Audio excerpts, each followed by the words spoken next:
Katson reissumiehen silmin maailmaa, vain harvoin sorrun. Moi! Festarihan on 3 viikkoa aikaa ja me käytiin jo fiilistelemässä Jonne Aarnin keikkabussissa. Mennäänpä kattoo mitä Jonnelle kuuluu. Mutta ilmestyi uusi levy tuossa huhtikuussa ja se sai hienon vastaanoton. Se oli aivan upea levy. Minäkin on sitä kotona kuunnellut paljon. Niin jännitti kun sulla ruveta laulaa suomeksi. Oliko se jotenkin erikoinen? No en mä tiedä. Oli se sillä, että mä oon 5 levyä laulanut englanniksi aina, niin sit se äidinkielen laulaminen on vähän erilaista. Mut sitten mä luulen, että se yhteys kuulijoihin on erilainen sitten nyt kun laulaa äidinkielellä ja Suomessa ollaan ja suomeksi. Niin se oli itsellekin uusi haaste ja mielenkiintoinen haaste. Mä halusin sen tehdä ja ennen kuin täytän 30 vuotta, niin elokuun 30. päivä tulee pyöreitä. Onnea ja teille. Kiitos, kiitos. No miten se menät jatkossa? Meinaatko se jatkaa suomeksi laulamista vai siirtyä englantiin? No en mä menen niin kuin Timo Juutan sanoi, niin vaihtokerrallaan tässä, keikkakerrallaan. Mä teen vähän sillä kun itsestä tuntuu hyvältä. Tuntuu tässä porukassa on kyllä hyvä henki ja on saanut hienon bändin ympärille. Hyvät teknikot ja hieno porukka, niin mä nyt nautin tästä. Tää vuosi menee ainakin nyt tässä. Joulukuuhun asti on myyty keikkoja. Niin just. Ihmisiä on käynyt keikoilla ja se on hieno laulaa silloin, kun saa niinku kuulijoilta sitä vastakaikua. Aivan. Tykkääksä enemmän tehdä biisejä vai käydä keikoilla? No mä teen nyt koko aika biisejä, että mulla ei ole semmoista niinku tiettyä rauhoittumista mihinkään. Luovuus kumpuaa koko ajan. Viimeksi eilen vähän viheltelin melodioita tuossa talteen. Niin just. Se on sellaista multitaskingia. Niin semmoista niinku, sit kun tekee, se pysyy sillä niinku, pysyy vireessä. Aivan. Että ei lähde niinku, ei putoa mailla jäähän. Aivan. Kädestä. Mulle ei ole jääkiekkotermit. No joo, mulle ei ole jääkiekkotermit ole kovin tuttuja, kun minä katson MM-kisoja. Niin Katsoks sie? En mä SM-liigaa en seuraa, mutta MM-kisoja on kiva. Aina kun on noin leijonat pelaa, niin sinivalkoinen veri kuohahtaa. No se on kyllä aivan tosi. Onko se käynyt katsomaan pelejä ikinä? Oon mä käynyt. Mä lauloin tuolla Suomi-Venäjä-ottelussa. Maamme laulu, mulla oli kunnia Hartwall Areenalla. Silloin mä katsoin.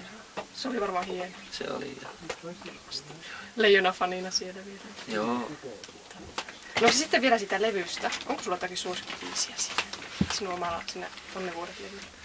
No kyllä niin kaikissa on oma erilainen tunnelmansa ja sit päivittäin se vaihtelee se fiilis, mitä on niinku kiva laulaa ja niinku sellainen overall yleismaisesti, niin tällä hetkellä se on niin tuore levy, että niitä kaikkia lauluja on kiva laulaa ja niin löytää tuoreen kivan kulman. Niin justiin. Sulla ei ole mitään semmoista, mitä sä tykkäät erityisesti? Freesi fiilis, kun niitä laulaa, ettei ne ole semmosia niinku läpikoluttuja. Aivan. Tiedätkö, niistä löytää koko ajan jotain uutta. Ehkä semmonen, jotenkin mä tykkään noista rauhallisimmista biiseistä. Tykkääkö sä vetää niitä livenäkin sitten, rauhallisia? Mä tykkään laulaa pallaa. Aivan. Mä oon aina tykännyt. Niin justiin. Semmonen kuin Sininen lintu on vaikka, niistä on aina kiva vaikka. Aivan. Se onkin semmonen kyllä rauhallinen biisi. Aika koskettava.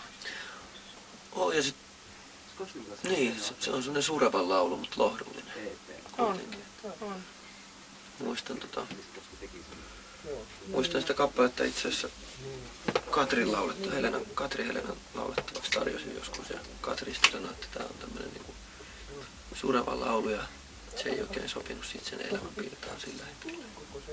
Aivan. Sitten se päätyi itselle laulettavaksi, alkoi tuntua niin henkilökohtaiselta kappaleelta. Niin, se oli niinku sinun oma. No oli joo, se oli sellainen. Se on. Ja sitten toki Meritähdet ja Kuuhan on ihan hienoita, mitä on ikinä päässyt tähän mennessä tekemään. Se on niin kuin vanhan liiton tavaraa, että tuommoista kun pääsee laulamaan, niin en mä olisi ikinä uskonut silloin, kun aloitti Negatiivää, että mä joskus päätyisin No ei varmaan, lavalle ja laulaa tuommoista kappaletta ja näkee, että ihmiset tanssii, niin se on, tulee kylmäväreitä joka kerta. Aivan varmasti. Itse en kyllä tiedä semmoista tunnetta, mutta en oo kato. Ei oo kokemusta.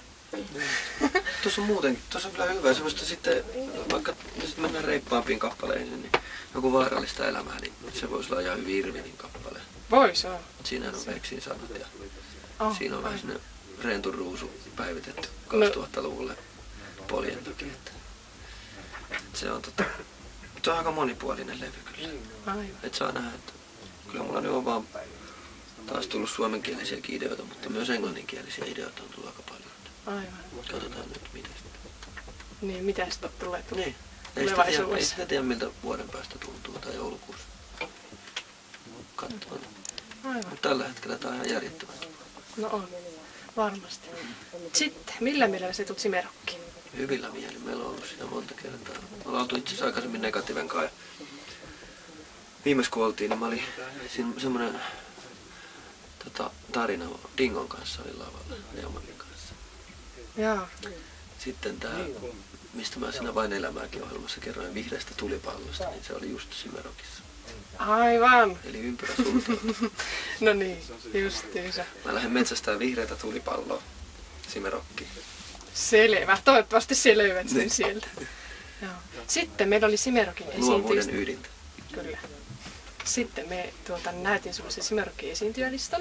Ja että jos sulle olisi aikaa, niin ketä siellä lähtisi katsomaan sen? No, ehkä mä ottaisin ton...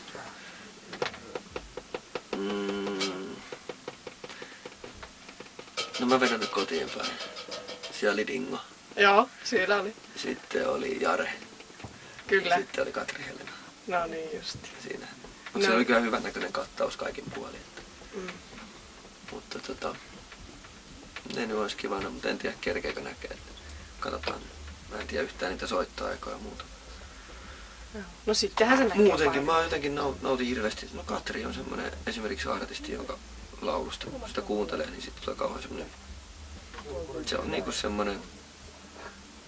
Siitä tulee kauhean turvallinen olla, kun sitä kuuntelee. Ja Se on lohdullinen aivan. olla. Sillä on hieno ääni. Niin.